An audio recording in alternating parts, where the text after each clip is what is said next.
Baru-baru ini kasus penculikan terhadap anak kembali terjadi dengan modus yang lebih berani. Hal ini membuat kita sebagai orang tua harus lebih waspada.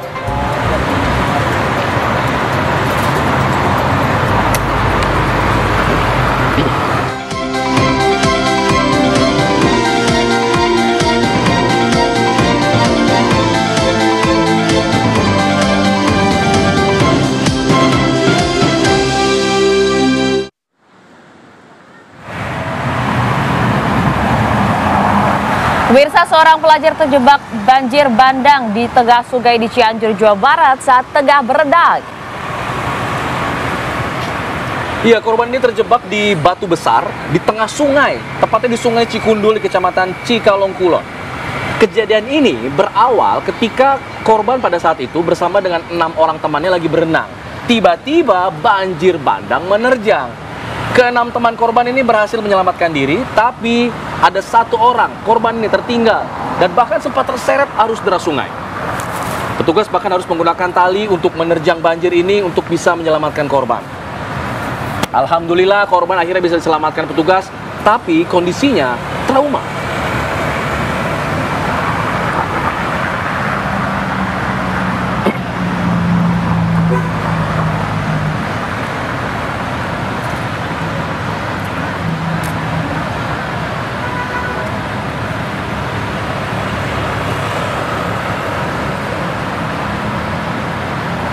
Assalamualaikum warahmatullahi wabarakatuh. Selamat pagi pemirsa. Halo, selamat pagi pemirsa. Apa kabar Anda hari ini? Alfat, bagaimana kabarnya? Baik, alhamdulillah. Pagi yang hangat di kota Milan. Cakep. Tetap semangat hadapi akhir bulan. Ayo tetap semangat semuanya. Kita harus tetap berjuang. Happy dong harusnya akhir bulan. Happy Iya dah, akhir dong. bulan, akhir pekan lagi ya. Itu dia. Tapi meskipun sekarang akhir pekan begitu ya, kok saya malah makin deg-degan, makin was-was gitu Kenapa Ayah. tuh? Karena sekarang makin banyak kasus penculikan terhadap anak. Itu dia ya. Kamu kan bahkan sebagai ibu baru nih. Betul, Wah. jadi was-was juga karena ternyata sekarang modusnya tuh macam-macam, bahkan sampai terang-terangan juga gitu loh, Fat. Ini yang Yes. kemudian harus menjadi kewaspadaan ya untuk para orang tua, dan nampaknya kita harus bahas ini juga dan ini dalam sesi diskusi ya. Betul. Ya, apa kabar di pagi hari ini. Tapi kita simpan terlebih dahulu pemirsa. Kami hadirkan terlebih dahulu beberapa informasi untuk Anda, yaitu diantaranya aksi nekat seorang anggota polisi di Lampung ini yang viral pemirsa di media sosial. Kalau kita lihat ini sempat memergoki ya, ada 2 Pelaku begal. Betul, pelaku begal motor bersenjata api yang hendak merampas paksa sepeda motor warga. Dan ini aksi kejar-kejaran pun juga sempat berlangsung dramatis, Fat. Bahkan hingga 2 pelaku ini kemudian akhirnya berhasil diamankan. Ini makin banyak modus-modus yang dilakukan oleh para pembegal-pembegal ini ya. Tadi kalau kita lihat dari rekaman video amatir, ada anggota polisi. Ia namanya adalah Riko Hadi Saputra, berpangkat brigadir kepala polisi ini, tengah mengejar para pelaku menggunakan mobilnya.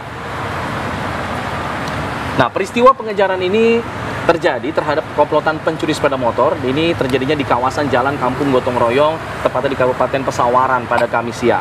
Nah, saat kejadian, Bribka Riko sebenarnya hendak pulang ke rumah usai jemput anak sekolah. Nah, saat melintas di lokasi kejadian, kok iya kelihatan nih ada aksi 2 pelaku begal hendak merampas paksa sepeda motor seorang warga yang sedang melintas di lokasi kejadian. Nah, melihat aksi tersebut, dengan cepat, dengan sigap, Bribka Riko langsung memutar balik kendaraan dan mengejar kedua pelaku. Setelah terlibat aksi kejar-kejaran dramatis sekali hingga puluhan kilometer, 1 pelaku akhirnya berhasil ditangkap. Dan juga tidak berselang lama dari itu, pelaku yang kabur juga berhasil ditangkap beserta motor milik korban. Nah, saat ini para pelaku juga sudah diserahkan ke Polsek Teginenen di Polres Pesawaran untuk dilakukan pemeriksaan lebih lanjut. Oke, sudah nggak bisa macam-macam lagi nih. Ini kalau misalnya kemudian melakukan apapun aksi kriminal, siap-siap mendapatkan ganjaran ya. Respect buat Pak Riko nih ya, yang kemudian gerak cepat langsung ngejar ketika melihat ada kejahatan di depan mata. Salam presisi Pak Riko. Salam presisi. Kita beralih ke informasi selanjutnya pemirsa. Ini Direktorat Reserse Kriminal Umum Polda Jawa Tengah ada meringkus bos mata elang dalam kasus tindak kejahatan kekerasan dan juga perampasan secara paksa kendaraan milik para penunggak kredit. Nah, pelaku ditangkap di Jambi setelah sebelumnya sempat buron, cukup lama, buronnya selama 1 tahun. Jadi selain bos penagih utang, Fat, Anggiat Barpaung yang sudah berhasil ditangkap di Jambi, polisi ini juga telah berhasil menangkap ada Sunardi. Siapakah dia? Dia merupakan rekan pelaku dari Marpaung ini sendiri. Jadi dalam pelariannya memang Marpaung ini sempat berpindah-pindah tempat, bahkan hingga menetap di Jambi hingga ditangkap di sana juga. Selama tinggal di Jambi, pelaku ini kemudian juga membuka perusahaan penyedia jasa penagihan hutang serupa. Sementara untuk tersangka Sunardi, kalau dilihat ini dia selalu bersembunyi, bahkan juga berpindah-pindah tempat. Sebelumnya informasinya ini kasus tindak kejahatan, kekerasan dan juga perampasan secara paksa kendaraan milik penunggak kredit yang dilakukan oleh kedua pelaku ini sempat terjadi pada tahun lalu. Jadi setelah korban melapor ke polisi, kemudian aparat langsung memburu para pelaku dan hingga akhirnya berhasil ditangkap. Nagih hutang boleh, tapi caranya merampas paksa kendaraan itu yang tidak diperbolehkan. Itu pun juga tidak diperbolehkan. Betul, masuk pidana ada aturannya. Jadi ini juga edukasi juga ya untuk masyarakat agar kemudian tidak begitu saja melepaskan kendaraannya pada saat di jalan raya. Betul. Ada informasi lain untuk Anda pemirsa, akibat cemburu seorang pria ini memukul pria lainnya bahkan hingga terkapar di pinggir jalan. Peristiwa tersebut terekam kamera CCTV. Ya, terlihat pada rekaman CCTV pemirsa saat pelaku inisialnya HK ini memukul korbannya HL di Jalan Nusantara Kota Makassar. Ini di titik terjadinya pemukulan, korban tergeletak di jalanan dan begitu saja ditinggalkan oleh pelaku. Kejadian tersebut ternyata dipicu lantaran pelaku ini merasa kesal karena kekasih pelaku kerap diganggu oleh korban. Nah, akibat pemukulan tersebut ternyata korban meninggal dunia setelah sempat mendapatkan perawatan di rumah sakit. Perawatannya, korban sempat dirawat selama 5 hari. Ternyata korban ini mengalami pecah otak kecil. Nah, setelah melakukan pemukulan, pelaku akhirnya berhasil diringkus oleh aparat kepolisian dari Polres Pelabuhan Makassar.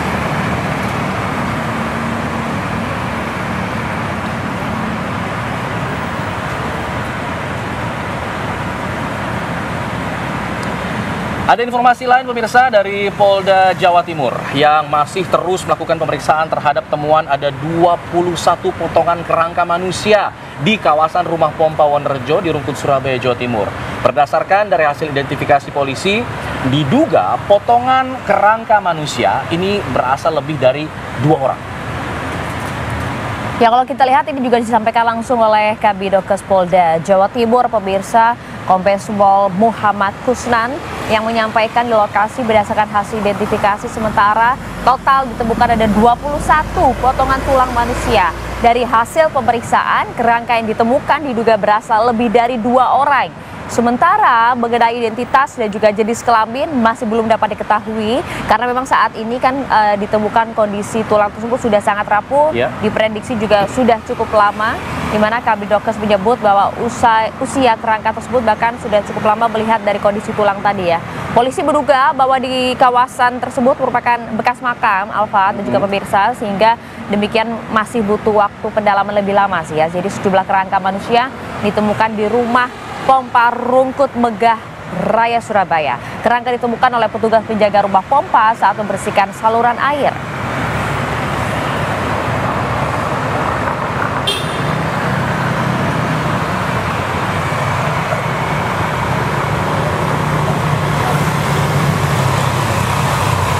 Ya pemirsa, seorang sopir truk trailer tewas tertimpa muatan kontainer yang tengah dibawanya di kawasan Pelabuhan Tanjung Priuk, Jakarta Utara. Kita simak informasi ya.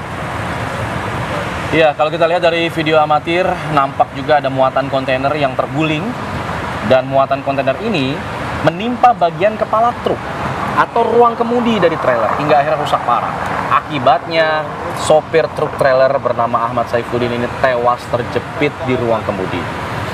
Evakuasi korban dibantu dengan alat forklift, bahkan hingga jasad pria 32 tahun tersebut akhirnya dapat dibawa ke rumah sakit Polri Kramat Jati, Jakarta Timur. Menurut Kasat Reskrim Polres Pelabuhan Tanjung Priuk, Jakarta Utara, AKP Gusti Ngurah Putu, kecelakaan terjadi saat truk trailer ini selesai mengambil muatan.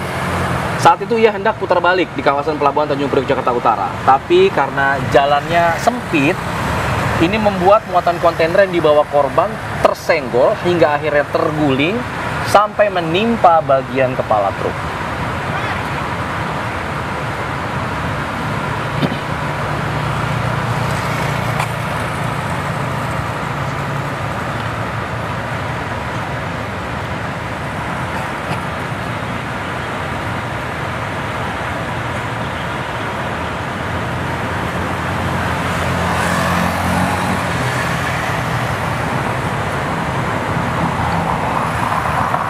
Ya pemirsa, kami akan jeda terlebih dahulu. Sejenak kami akan hadirkan informasi untuk Anda. Ini pasca longsor tambang emas di Kabupaten Solok, Sumatera Barat. Total sudah ada 18 orang korban yang telah dievakuasi. Kita simak informasinya nanti selengkapnya untuk Anda saat lagi di Apa Kabar Indonesia Pagi.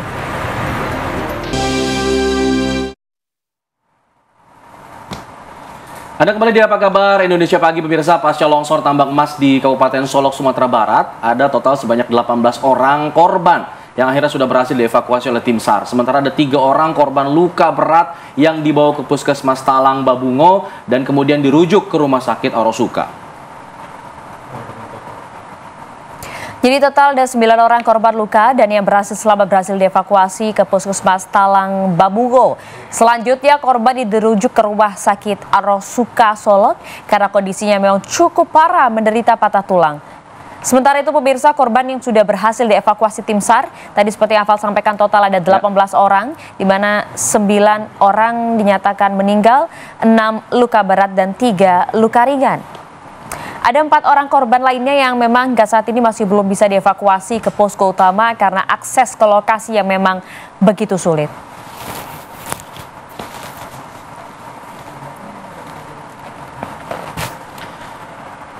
Baik, kita akan perbarui informasi mengenai kasus kejadian longsor tambang ini ya. Kita akan sapa rekan kami, ada Benny Roska yang berada di lokasi. Benny, tadi dikatakan bahwa akses ke lokasi sangat sulit. Bagaimana kemudian perkembangan evakuasi hingga pada pagi hari ini? Iya, Alfat dan belum untuk ketujuan yang dimanapun berada. Hingga saat ini data yang kami terima dari pihak BPBD Kabupaten Solok ada sekitar 22 korban tertimbun longsor di daerah pertambangan ilegal di Nagari Sungai Abu. Dan untuk aksesnya sendiri setelah kami sampai di lapangan kemarin itu memang sangat sulit. Untuk akses jalan kaki itu berkisar sekitar 8 jam ada ke lokasi daerah tambang tersebut dan tidak bisa kita pakai kendaraan baik roda 2 maupun roda 4. Begitu Alfat. Iya, tapi kalau untuk saat ini kan total sudah ada korban yang dilarikan ke rumah sakit, ada beberapa yang luka berat dan juga luka ringan. Kondisinya saat ini seperti apa, Benny? Iya Maria, untuk kondisi korban saat ini hingga pagi tadi pukul 3.00 kami ke rumah sakit. Untuk yang kondisi korban yang luka-luka itu kan ada 9 orang dan 3 orang itu luka ringan, sekitar 6 orang itu luka berat, ada yang patah tulang. Kondisinya saat ini masih dilakukan pengobatan oleh pihak medis dari RSUD Orosuka Kabupaten Solok. Kemungkinan besar kalau tidak bisa akan dievakuasi ke M Jamil Kota Padang begitu. Ya, Benny, tapi informasinya berdasarkan informasi di lapangan, apakah memang tambang emas ini legal begitu atau memang ilegal, tidak ada izinnya? Iya Alfat, untuk tambang emasnya di daerah Sungai Abu, terkhususnya untuk di Kabupaten Solok itu tidak ada yang legal, semuanya ilegal. Pihak dari kepolisian, baik dari dari Polres Kabupaten Solok dibantu Polsek dan TNI sudah beberapa kali melakukan penindakan, namun selalu bocor karena mafia tambang di Kabupaten Solok ini dibilang begitu lincah. Ketika ada penindakan dari pihak kepolisian, mereka selalu meninggalkan tempat lokasi penambangan tersebut. Begitu Alfat. Iya, ini sudah berapa lama tambang ilegal ini beroperasi, Benny? Iya Maria, untuk tambang emas di Kabupaten Solok ini sudah beroperasi itu sudah sekitar beberapa tahun. Namun setiap tahunnya pihak dari kepolisian dibantu TNI sudah sering melakukan penindakan. Namun setiap pihak kepolisian melakukan penindakan ke lapangan, informasinya selalu bocor. Dan ketika pihak kepolisian sudah keluar dari lokasi penambangan tersebut, mereka mafia tambang tersebut dengan cepat kembali melakukan aktivitas pertambangan seperti semula. Begitu Maria. Iya. Benny, Anda mungkin bisa jelaskan ya bagaimana sebenarnya kronologi awal dan juga kemudian kondisi di tambang ilegal ini seperti apa? Kenapa kemudian pada saat rentan longsor dan juga memakan korban yang begitu banyak? Iya Maria, kronologis awalnya yang kami terima dari masyarakat dan pihak BPBD setempat, tambang ilegal tersebut semulanya itu bekas galian tambang ilegal yang menggunakan alat berat atau ekskavator. Namun setelah beberapa bulan ditinggal dan pihak masyarakat setempat melakukan penambangan rakyat atau manual menggunakan mesin dompeng.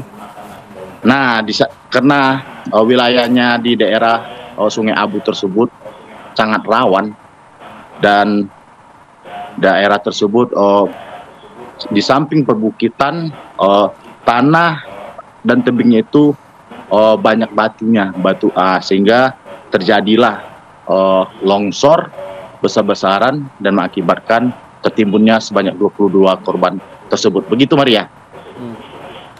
Baik, terima kasih Benny Roska mengabarkan langsung dari Solo, Sumatera Barat, dan kita akan tunggu semoga korban yang masih tertimbun bisa segera dievakuasi. Iya, total masih ada 4 lagi. Terima kasih laporan lengkap Anda Benny Roska langsung dari Solok, Sumatera Barat. Pemirsa, kami akan jeda terlebih dahulu. Usai jeda kami akan ajak Anda untuk membahas mengenai maraknya kasus penculikan saat ini ada di wilayah Tangerang Selatan, di Bandung, di Tulang Bawang juga. Bagaimana kemudian kita bisa menyikapi hal ini dan juga mengantisipasinya? Usai jeda sesaat lagi di sini di Apa Kabar Indonesia Pagi.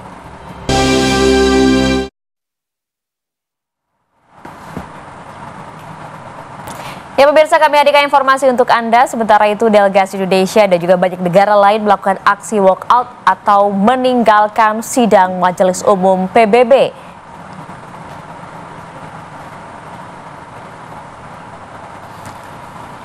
Ya, aksi walkout ini dilakukan ketika Perdana Menteri Israel Benjamin Netanyahu berpidato pada sidang Majelis Umum Perserikatan Bangsa-Bangsa ataupun PBB.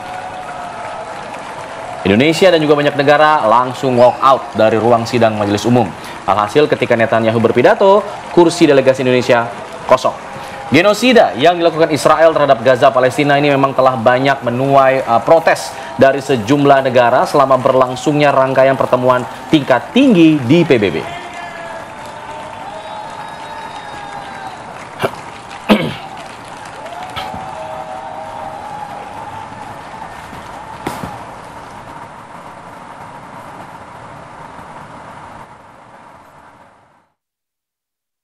Cannot enforce UNSC mandates tool to maintain peace.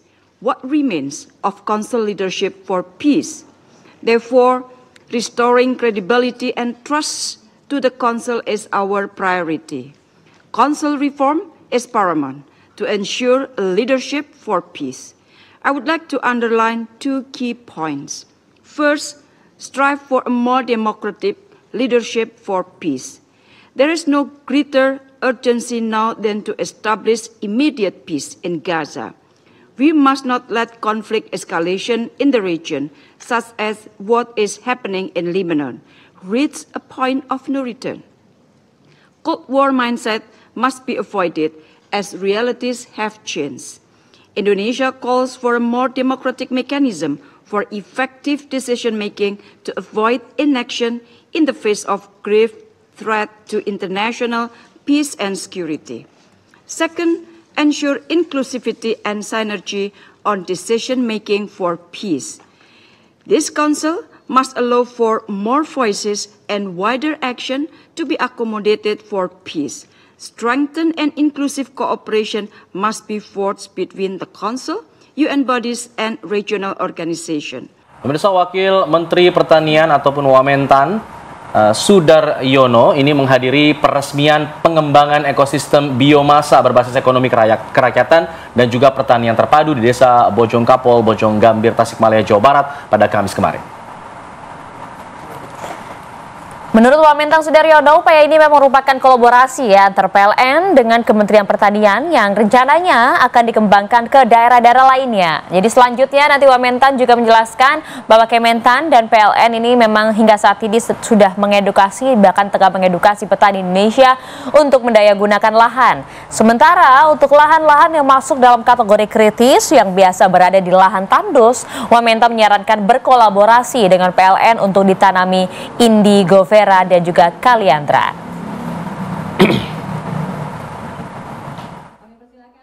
Karbonnya berkurang.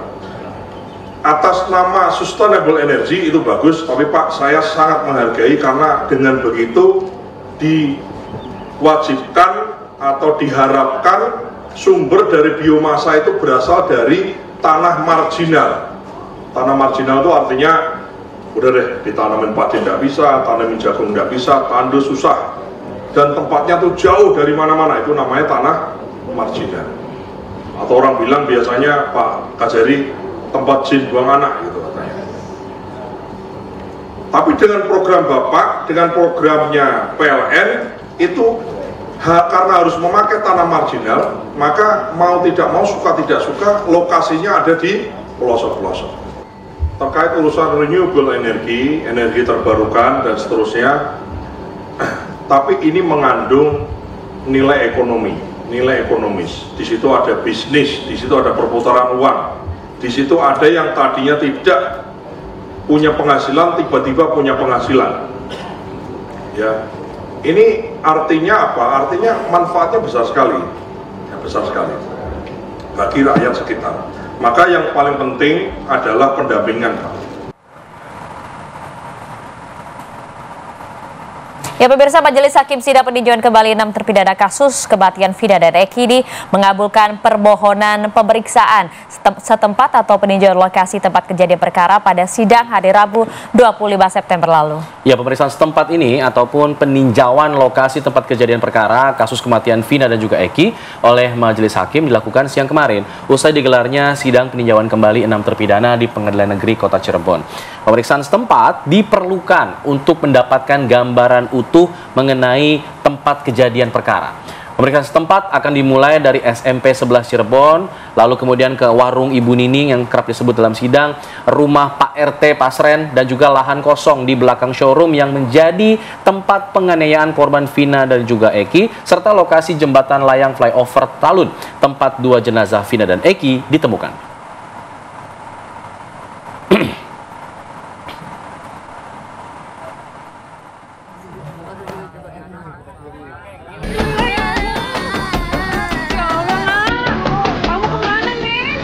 Alhamdulillah ketemu, mencari.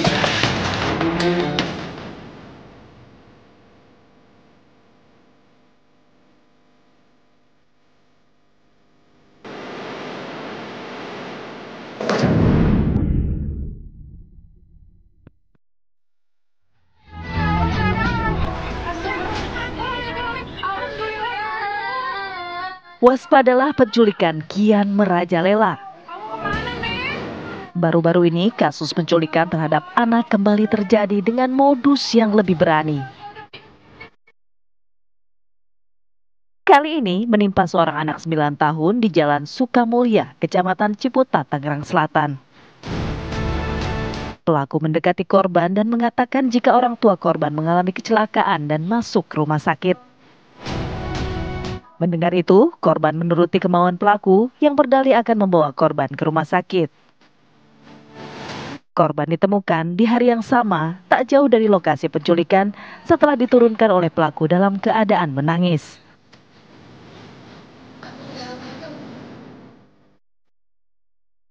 Tak hanya di Tangerang Selatan, kasus penculikan balita di Bandung, Jawa Barat tak kalah meresahkan. Pelaku, seorang perempuan, dengan leluasa menggendong korban dan berjalan bersama ibu korban ke sebuah pusat perbelanjaan di Kecamatan Panyilekan, Kota Bandung. Pelaku lalu menyuruh ibu korban mengganti baju sebelum akhirnya menghilang membawa korban.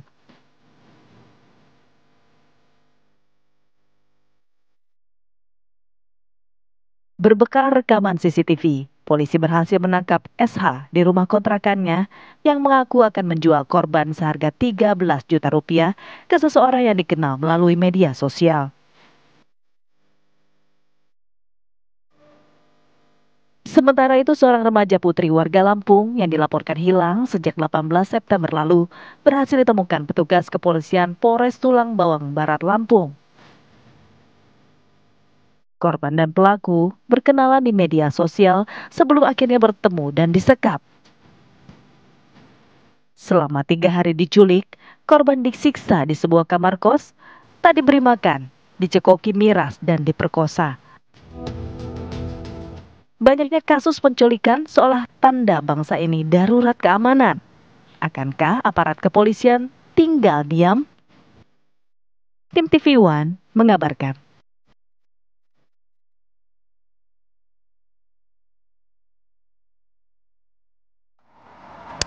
Ya pemirsa, kita coba akan bahas hal ini bersama dengan dua narasumber kami. Sudah hadir di studio bersama kami ada Ibu Eva Ahyadi Yusufa, kriminolog dari UI. Assalamualaikum, selamat pagi Bu Eva. Saya dari Fakultas Hukum ya Mbak. Dari ya? Fakultas Hukum, oke. Salah Nanti kita bahas juga mana hukum bidananya seperti apa ya Bu ya. Iya. Dan juga sudah tersambung melalui sambungan Zoom bersama kami ada AKBP Marhamawati, Kadit PPA Barreskrim Polri. Selamat pagi.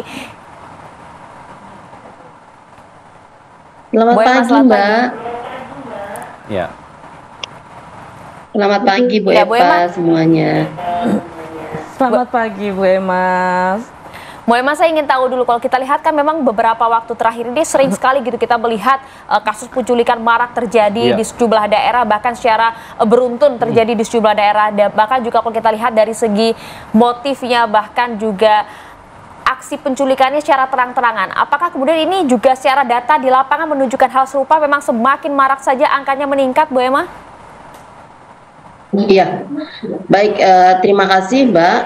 Jadi kalau terkait dengan kasus penculikan ini, kalau di data kami yang kami kumpulkan dari seluruh kewilayahan ya, dari tingkat Barreskrim Polri sampai dengan tingkat Polsek maupun Polres, sebetulnya angkanya tidak, ya artinya bukan dianggap, jangan dianggap remeh juga walaupun angkanya tidak terlalu banyak ya. Mungkin saat-saat ini saja agak marah karena kejadiannya berturut-turut ya, berturut-turut mulai dari peristiwa yang di Bandung, kemudian di Tangerang Selatan dengan yang di Lampung gitu ya.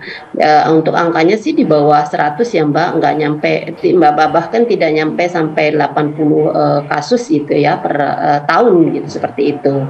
Itu sih Mbak yang data yang kami kumpulkan dari kewilayahan seperti itu. Oke, Bu Emma, tapi kalau kita lihat kasus-kasus penculikan itu adakah kasus-kasus yang berulang, kasus residivis misalnya, yang akhirnya pernah dihukum karena kasus penculikan, lalu kemudian menculik lagi misalnya setelah ia keluar? Nah, kami belum melihat itu, belum melihat data seperti itu ya. Jadi residivis kemudian kembali melakukan penculikan lagi. Nah ini memang harus dilihat lagi. Tetapi memang sampai dengan saat ini kami belum lihat fenomena seperti itu ya. Yang melakukan kejahatan berulang terkait dengan kasus penculikan seperti itu. Oke, dari data 80-an kasus tadi yang Bu Emma lihat begitu, modus-modusnya yang paling sering digunakan oleh pelaku penculikan itu apa, Bu? Iya, kalau untuk penculikan ya tadi kadang-kadang kalau di data kami kan hanya untuk tindak pidana misalnya penculikan seperti itu. Sebetulnya bermacam-macam kasus-kasus penculikan. Kebanyakan kalau di kami yang dilaporkan itu ya kebanyakan itu adalah kasus penculikan terhadap misalnya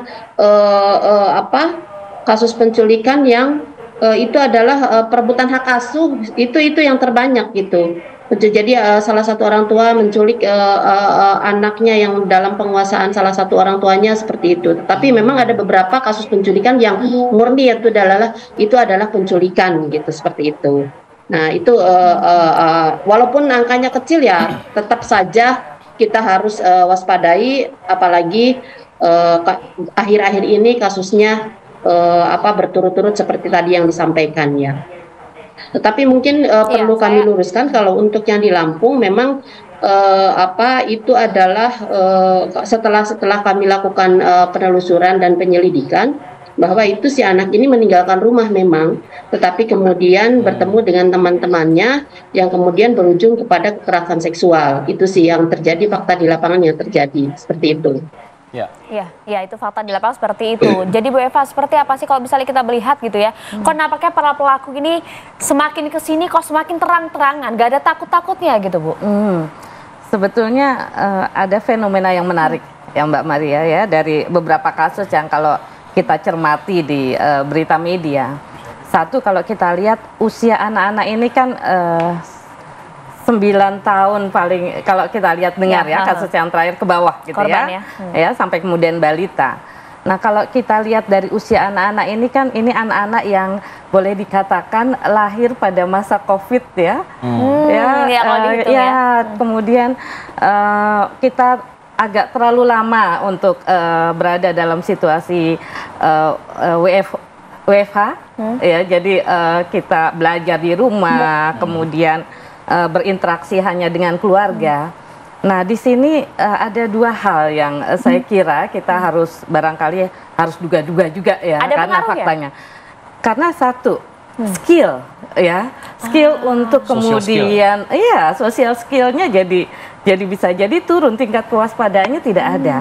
Karena kalau dari beberapa kasus dikasih permen, dikasih kemudian es krim, ya itu sudah mau. Bukan hanya anak, barangkali orang tua, guru juga tingkat kewaspadaannya jadi agak menurun ya, karena memang kita terlalu nyaman barangkali dengan situasi di dalam keluarga, di dalam lingkungan yang tidak terlalu jauh. Ibaratnya ini telur burung yang kemudian dia lahir dan menetas di dalam sangkar ya, nggak tahu ada macan, nggak tahu ada harimau, nggak tahu ada barangkali penjahat-penjahat di luar. Begitu dilepas dari sangkar agak bingung gitu ya, agak bingung. Itu yang kemudian kita bisa barangkali melihat pada situasi di mana kita harus lebih peka ya, guru, orang tua, masyarakat sekitar harus lebih peka kepada ini, dan anak juga kelihatannya Mas harus dikasih skill untuk kemudian bisa memilih dan memilah ya, berita apa yang bisa dipercaya, apa yang tidak, dan bagaimana merespon ya ketika kemudian berhadapan dengan orang asing. Ya, karena bahkan juga sebagian besar dari mereka kalau kita lihat justru pelakunya adalah orang terdekat, Bu. Ya. Nah, ini yang kemudian menjadi satu hal juga ya, karena beberapa catatan misalnya yang saya lihat di media adalah ini adalah orang-orang yang sudah kenal dengan lingkungan ya, seperti apa gaya hidupnya. Kalau kemudian Mbak Ai di KPAI barangkali juga melihat pada konteks salah satunya ekonomi ya, kenapa kemudian anak-anak ini hanya dengan es krim, hanya dengan permen jadi mudah ya, mudah untuk dibawa barangkali itu, sehingga kemudian kembali lagi ya, ketika kemudian pelaku sudah mengenali lingkungan, ini tentunya ada yang salah dengan security system kita gitu ya, di dalam lingkungan ya pelaku memang salah gitu ya, pelaku harus dihukum tapi bagaimana kemudian lingkungan setempat itu bisa membangun sistem pengamanan supaya kasus-kasus ini tidak terjadi. Idealnya seperti apa sih security system di sebuah lingkungan ini? Karena kan kalau kita lihat sekarang itu sepertinya kehidupan sosial ya lebih ya udah keluarga saya sendiri aja gitu. Karena itu yang membangun itunya agak sulit, Bu. Iya, karena orang sekarang jadi bergeraknya serba takut, Mas. Dulu ada filosofi ya, kalau masak gitu ya, baunya tercium 40 rumah, maka kita harus kasih ya. Sebaliknya kalau dulu misalnya ada anak yang ditinggal orang tuanya, kelaparan gitu ya, kita dengan mudah kasih makan itu ya. Kemudian ada anak yang nakal, barangkali tetangganya menjewer, orang tuanya terima kasih. Tapi kalau sekarang ketika anak dimarahi oleh tetangganya, jangan-jangan dilaporkan polisi. Nah ini ya, jadi sikap curiga, sikap waspada, sikap gotong royong kita kelihatannya harus kita tingkatkan lagi untuk kemudian bisa membangun bagaimana keluarga dan masyarakat itu saling bantu gitu ya terhadap tindak pidana apapun ya, kalau dalam konteks ini penculikan satu itu. Kemudian juga di sekolah. Ya, di sekolah apakah kemudian guru juga mengidentifikasi yang datang itu menjemput siapa. Gitu. apakah kemudian ketika kemudian Bu Guru saya mewakili orang tua karena orang tuanya itu apa yang kemudian menjadi bukti? Konfirmasi dulu. Iya. Ya, kalau bisa ya. Ya, konfirmasi. Begitu juga anak tadi, ya dikasih tahu ibu bapakmu kecelakaan gitu ya, segera dia ikut gitu ya. Ini skill tadi Mas. Ya, dia diajari untuk mengkonfirmasi informasi ya. Karena sekarang kan modusnya beragam, macam-macam gitu ya Pak ya. Bahkan kalau kita lihat juga motif nampaknya tak hanya ekonomi, motif apa saja yang melatar belakangi maraknya penculikan ini nanti kita bahas usai jeda saat lagi.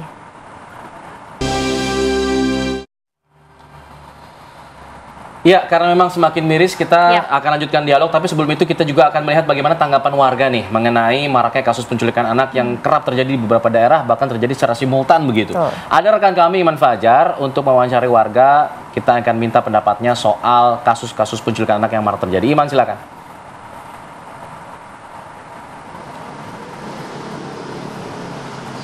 Ya, selamat pagi Alfat, Maria, dan juga pemirsa. Maraknya penculikan anak beberapa waktu belakangan ini membuat masyarakat khawatir dan juga resah akan maraknya penculikan anak yang terjadi beberapa waktu belakangan ini, terutama di Indonesia. Lalu seperti apa pendapat dari masyarakat mengenai maraknya penculikan anak yang mulai ramai diberitakan ini?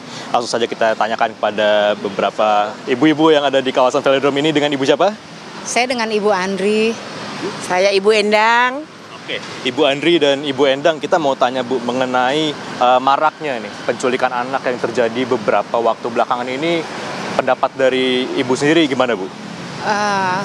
Kalau saya ini sangat meresahkan ya, karena banyak sekali berita-berita yang kita dapatkan itu ya, aduh benar-benar itu kasihan sekali gitu ya. Mungkin karena kalau saya lihat di sini tingkat kepedulian dari kita sebagai orang tua dan masyarakat pada umumnya ya, untuk misal seandainya anak-anak itu berangkat sekolah gitu ya, atau pulang sekolah gitu, itu benar-benar harus dipantau dari orang tuanya seperti itu.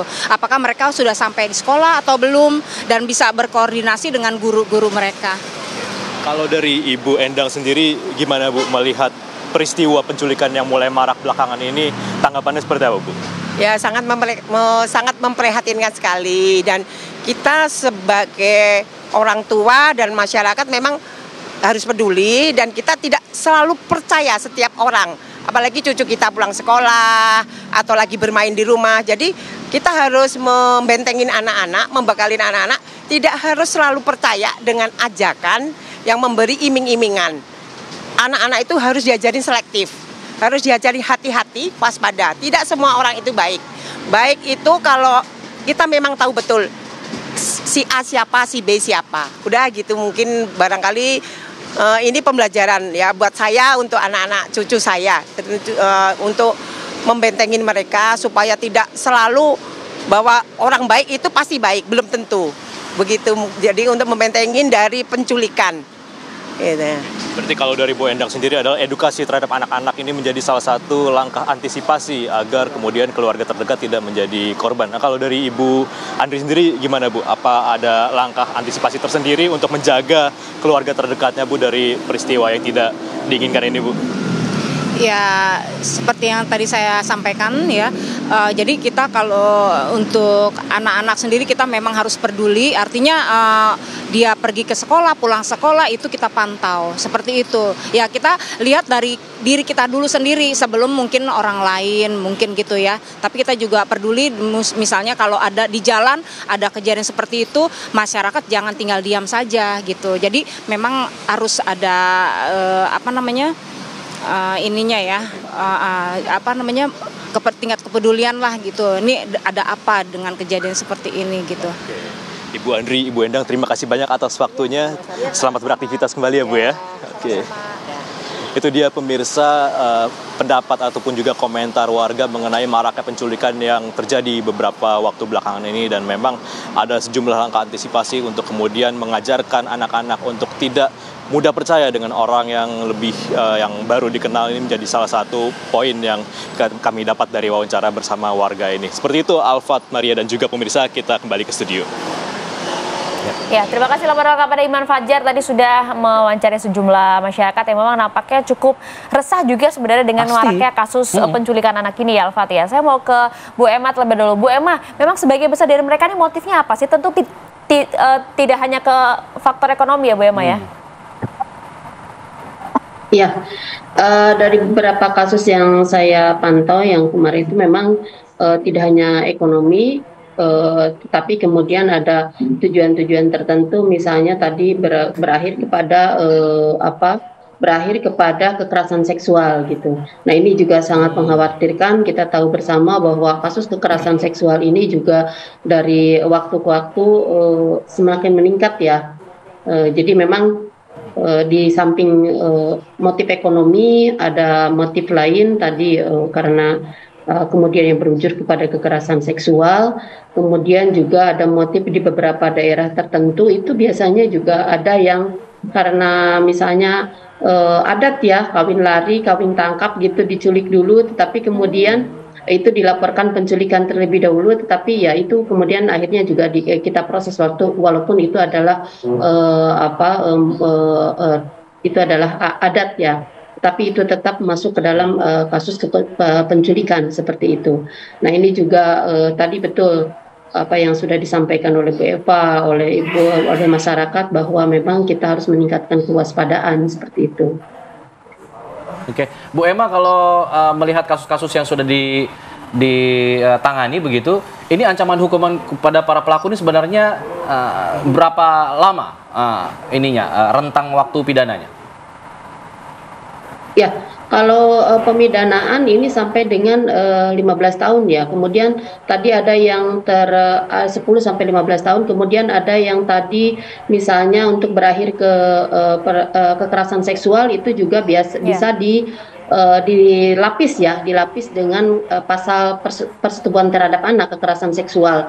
Itu juga maksimalnya bahkan maksimal sampai seumur hidup, maksimal penjara sampai 15 tahun dan sampai seumur hidup seperti itu. Jadi kita lihat kasus per kasusnya, kalau memang itu hanya pure penculikan biasa kemudian dibawa kabur, nah itu berbeda dengan pidana yang kemudian diculik tetapi kemudian ada untuk misalnya tujuan tertentu dijual kembali misalnya gitu, atau untuk dieksploitasi. Nah itu tindak pidananya bisa kita lapis tergantung tujuan daripada penculikan ini apa. Di samping kita ancam dengan pidana penculikan, kemudian kita juga bisa diancam dengan pidana lain dilihat dari tujuan daripada penculikan itu, seperti itu. Baik, Bu Eva, kalau kita lihat hukuman pidana yang disangkakan atau diterapkan kepada para pelaku ini sudah idealkah, sudah cukupkah 10 sampai 15 rata-rata ya? Kalau ada kasus lain tambahan bisa sampai 20 sampai seumur hidup memang. Iya. Ini kan ancaman pidana di dalam pasal-pasal yang mungkin bisa diterapkan di dalam kasus-kasus penculikan atau kasus penculikan yang disertai dengan tindak pidana lain. Betul. Gitu ya, Mas ya. Pertanyaannya tentunya apakah hakim sudah kemudian menjatuhkan hukuman maksimal itu ya, seperti apa yang di dalam undang-undang ke dalam praktek ya, karena biasanya ada dasar peringan, ada dasar pertimbangan lain, pertimbangan lain, extra legal factor maupun extra legal factor, misalnya masih sangat muda, kooperatif, berkelakuan baik, sehingga variasi hukuman bisa menjadi beragam. Tapi di samping itu, apakah kemudian sistem pelaksanaan pidana kita sudah mencerminkan pada tujuan pemidanaan, Mas? Yaitu menjerahkan pelaku ini. Itu dia. Dan satu menjerahkan pelaku, satu lagi kan perlindungan kepada masyarakat yang juga tidak boleh kita lupakan, Mbak Maria. Ya, ini yang kadang-kadang kita jadi mungkin ya masyarakat mempertanyakan ketika kemudian remisi yang banyak diberikan, kemudian pembebasan bersyarat yang terlalu dini gitu ya, sehingga kemudian barangkali kepada calon offender, calon pelakunya efek pencegahan itu tidak terjadi. Oke, Anda melihat itu karena memang mungkin faktor hukuman yang tidak membuat jera para pelaku ini kemudian menjadi alternatif mereka untuk berbuat kriminal? Kalau kita bicara hukum pidana, itu kan hukuman itu harus dilaksanakan pasti dan segera. Ya, segera dilakukan dan pastinya itu pasti bahwa apa yang kemudian dijatuhkan hakim itu memang dilaksanakan gitu ya. Pelaksanaannya itu transparan, akuntabel, termasuk barangkali kalau memang sistem kita menghitung tentang kelakuan baik seseorang di dalam lapas, itu juga harus bisa diverifikasi gitu ya. Sehingga kemudian pola pembinaan di lapas juga barangkali kita perlu lihat ya, sehingga tadi kalau kita berbicara Mas Fadil, kalau anak itu dijual gitu ya, dibandingkan dengan pedagang narkotika mana untungnya, ini kan juga menyeramkan kita ya. Jangan-jangan ada orang mengatakan menjadi pedagang orang gitu ya lebih menguntungkan daripada melakukan tindak pidana narkotika, meskipun dua-duanya sangat serius gitu ya, dua-duanya sangat serius. Oleh karena itu kita sangat bergantung bukan hanya kepada para polisi, jaksa, hakim, tapi juga kepada petugas pemasyarakatan untuk bisa meyakinkan kita bahwa hukuman ini pasti dan pola pembinaan pasti, sehingga orang ini bisa kembali ke masyarakat benar-benar tidak sebagai residif. Gitu. Oke. Tapi kalau kita berkaca dari apa yang dikatakan Ibu Emma tadi, kasus residivis penculikan memang minim begitu ya. Nah, artinya kan mungkin untuk si pelaku hukumannya menjerahkan dia, tapi untuk orang di luar sana tidak melihat sebagai itu sesuatu yang menyeramkan buat dia, tidak menjerahkan orang lain gitu untuk saya tidak mau lah, dia aja hukumnya tinggi begitu, saya nggak mau. Nah ini kok sepertinya itu tidak terjadi gitu, kenapa? Jadi gini Mas, barangkali kita sering lupa gitu ya, lupa dengan sejarah kenapa undang-undang perdagangan orang itu lahir. Ya karena ketika undang-undang perdagangan orang itu lahir kan backgroundnya salah satunya adalah maraknya penculikan yang kemudian diperdagangkan. Ya itu yang kemudian kita bisa melihat bahwa yang namanya perdagangan orang itu organized crime, nggak mungkin pelaku itu melakukan sendiri, ya dia terorganisir.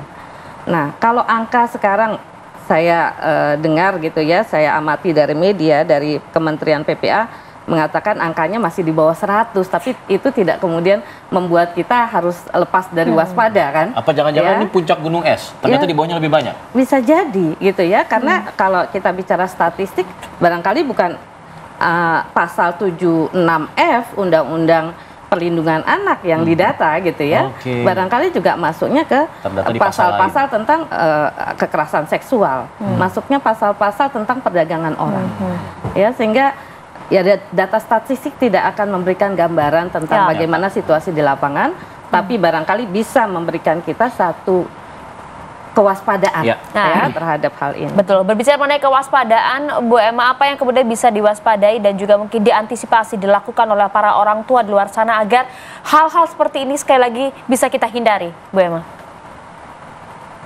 Iya, untuk menghindari terjadinya kasus penculikan ini, tadi sudah disampaikan bahwa memang kepedulian dari orang tua atau kewaspadaan orang tua dalam mengasuh anaknya ya, mengasuh anak, bahwa juga edukasi ya, kewaspadaan edukasi terhadap dari orang tua kepada anaknya, bahwa apabila misalnya ketemu dengan orang yang tidak dikenal, jangan mudah untuk percaya, jangan mudah tadi diiming-imingi, misalnya seperti yang Bu Eva sampaikan, diiming-imingi makanan dan lain-lain, kemudian dengan mudah mengikuti apa keinginan si orang yang tidak dikenal ini. Kemudian juga bahwa orang tua juga harus selalu menjaga ya, selalu memang orang tua tidak bisa misalnya 1 kali 24 jam terus saja di samping si anak, karena tadi ada sekolah, ada dia harus sekolah, dia ingin bermain dan lain-lain. Tetapi pengawasannya juga tetap harus dilakukan. Seperti tadi kita juga untuk pengawasan di sekolah, kita juga bisa bekerja sama dengan pihak sekolah, dengan guru, bagaimana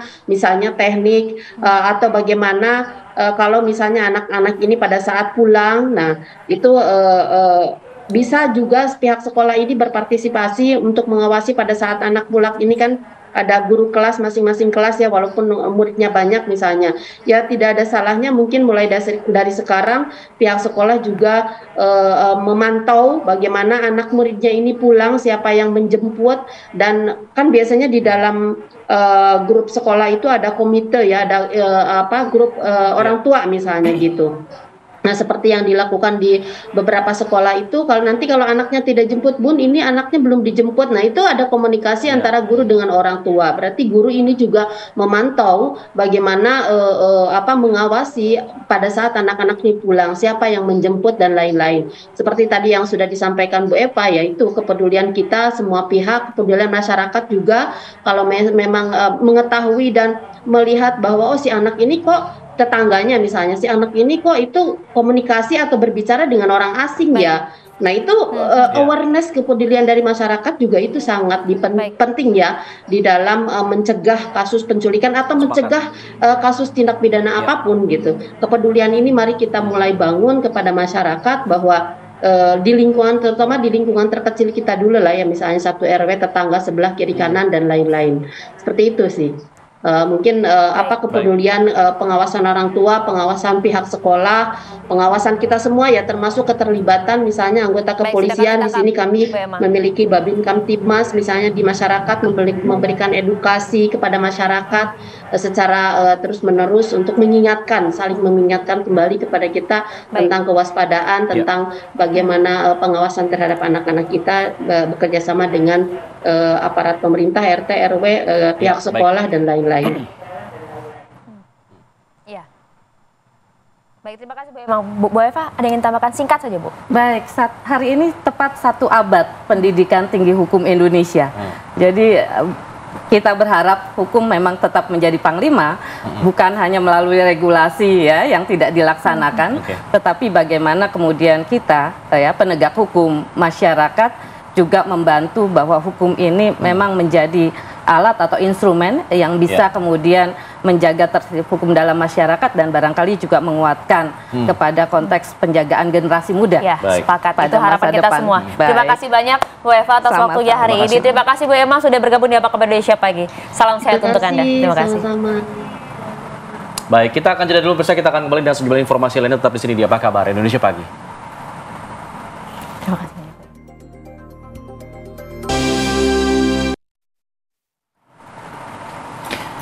Pemirsa, calon gubernur dan juga calon wakil gubernur Jakarta nomor urut 1 sampai nomor urut 3 berkampanye ke sejumlah tempat untuk menarik suara warga Jakarta. Sudah mulai ramai nih kampanye ya. Betul, kegiatan kampanye ini memang sebenarnya dilakukan ya mulai dari mendengarkan aspirasi masyarakat seperti apa, kemudian keluh kesahnya, belusukan ke sejumlah tempat, bahkan juga hingga mengenalkan berbagai program kerja jika terpilih nantinya menjadi gubernur dan juga wakil gubernur Jakarta.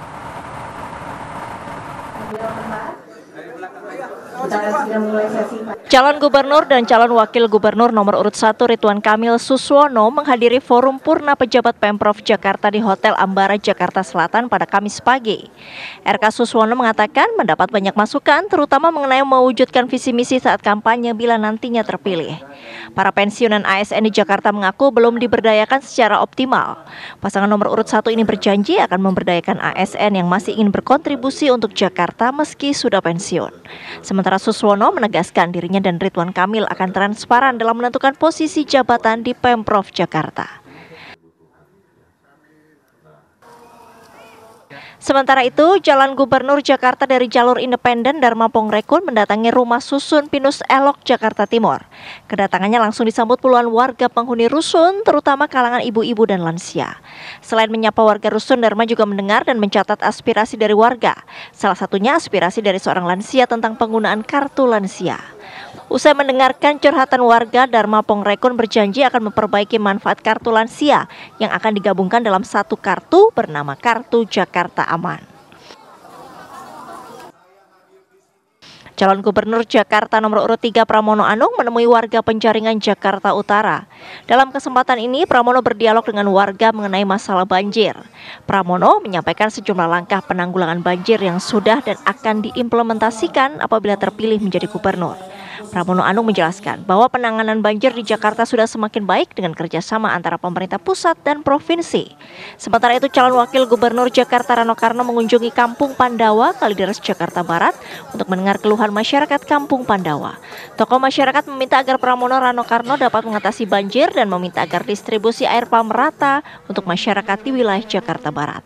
Tim TV One mengabarkan.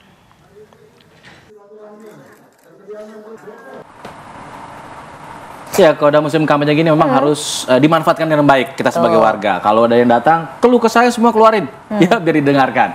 Dari Jakarta kita coba terbang ya ke Jawa Timur. Wilayah lain. Calon Gubernur Jawa Timur nomor 1, Luluk Nur Hamidah ini menggelar silaturahmi dan juga konsolidasi ke sejumlah tim pemenangan di Kabupaten Ngawi, Jawa Timur. Betul, sementara Alfa juga pemirsa, Cagup Jawa Timur nomor 2, Hovifah Indar Parawansa ini mengunjungi pasar tradisional Sampang untuk mengetahui seperti apa harga kebutuhan pokok di sana. Dan juga Cagup Jatim nomor 3, Tri Risma hari ini pun tak mau kalah menghadiri Rakerdasus PDI Perjuangan Jatim di Surabaya.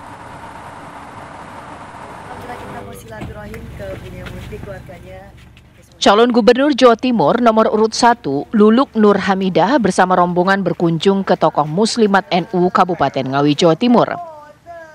Luluk menyempatkan minum kopi dan makan jajanan khas Ngawi, getuk dan cenil bersama sejumlah pengurus Muslimat NU Kabupaten Ngawi. Dalam kesempatan yang sama, Luluk Nur Hamidah mendapat wejangan dan pesan jika nanti pasangan Luluk Lukman mendapatkan amanah memimpin Jawa Timur agar lebih fokus memperhatikan kesejahteraan dan kesehatan para lansia, pondok pesantren, dan juga pengangguran usia muda yang saat ini semakin bertambah di Jawa Timur. Luluk berkomitmen akan memperhatikan mereka dengan memperbanyak pelatihan-pelatihan kerja berbasis hobi dan juga bakat.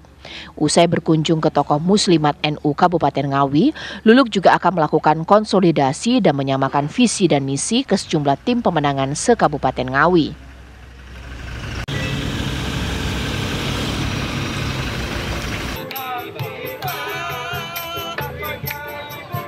Kedatangan calon Gubernur Jawa Timur nomor urut 2, Hovifah Indar Parawansa ke Kabupaten Sampang disambut oleh simpatisan di depan Pasar Sri Mangunan. Di pasar, Hovifah bersama rombongan langsung masuk ke tempat pedagang buah-buahan, kemudian menghampiri pedagang lainnya seperti penjual ayam potong dan daging serta pedagang ikan. Di lokasi itu, Hovifah langsung menyapa serta membeli jualan para pedagang. Hovifah sengaja mendatangi pasar tradisional Sampang karena ingin mengetahui harga kebutuhan pokok di wilayah Sampang. Cagup Jatim nomor urut 2 itu juga mendapatkan aspirasi dari Asosiasi Pedagang Pasar. Mereka berharap agar pasar tradisional tidak direlokasi. Hovifah pun mengaku siap menyampaikan aspirasi tersebut.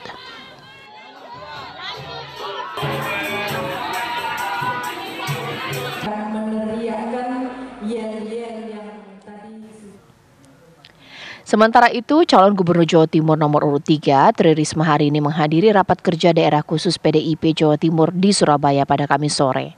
Dalam Rakerdasus PDIP Jatim, Risma memaparkan program dengan slogan resik yang berarti responsif, efektif, smart, integritas, dan komitmen. Slogan ini diharapkan dapat disosialisasikan oleh ratusan kader PDIP di seluruh DPC di Jawa Timur kepada masyarakat.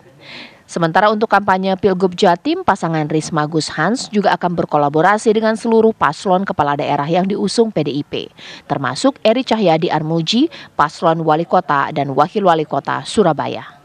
Dari Ngawi, Sampang, dan Surabaya, Jawa Timur, tim TV One mengabarkan.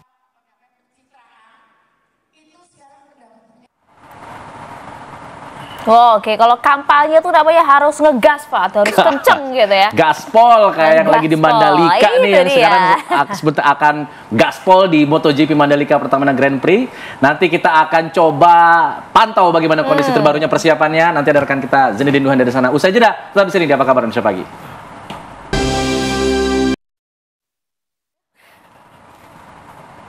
Oke, kita nggak sabar melihat bagaimanakah MotoGP di Mandalika hari ini, Alfa. Kita pantau persiapannya seperti apa. Ada rekan kita, ada Zenidin Duhan akan mengabarkan untuk Anda. Duhan, pantauannya seperti apa jelang balap MotoGP Mandalika? Ya, Alfat, Maria, dan juga pemirsa, berbeda dengan hari pertama kemarin. Pada hari kedua ini di gelaran MotoGP di Pertamina Mandalika International Circuit, penonton yang hadir sejak pagi hari ini terpantau jauh lebih banyak. Dikarenakan pada hari ini bukan hanya sesi latihan, jika kemarin free practice pertama, pada hari kedua ini akan digelar juga free practice kedua, dilanjut dengan kualifikasi 1, kualifikasi 2, hingga di sore hari nanti akan ada sprint race. Nah, dapat Anda lihat di layar kaca memang penonton yang hadir sejak pagi hari ini bukan hanya penonton yang berasal dari Indonesia saja, namun memang sepemantauan kami sejak tadi mayoritas ini yang datang melalui gate 1 titik tempat saya berdiri ini merupakan penonton-penonton yang berasal dari mancanegara. Kami sempat berbincang sebelumnya bersama beberapa penonton dari luar negeri seperti itu, rata-rata memang berasal dari Australia karena letaknya yang tidak terlalu jauh dari Indonesia untuk menonton MotoGP, tentunya juga dengan view yang indah karena sekalian nonton MotoGP sekalian juga bisa liburan. Nah, untuk para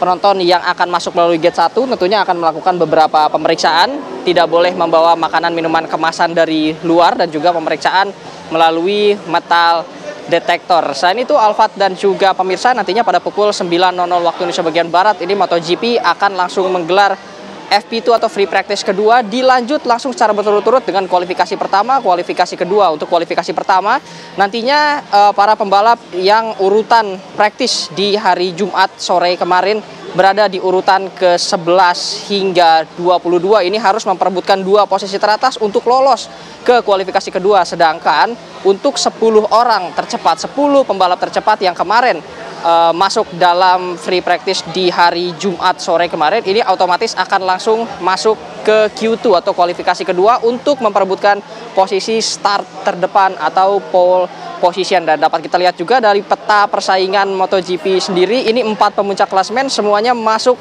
berada di 10 besar kemarin, artinya keempat orang ini akan memperebutkan posisi pole position. Ada Jorge Martin, Francesco Bagnaia, lalu juga ada Enea Bastianini yang kemarin menjadi yang tercepat, dan juga Marc Marquez. Tentunya Tissot Sprint Race 10 lap nanti akan sangat dinanti-nanti oleh para penonton di Indonesia. Untuk sementara itu informasi yang dapat kami sampaikan, saya kembali ke studio.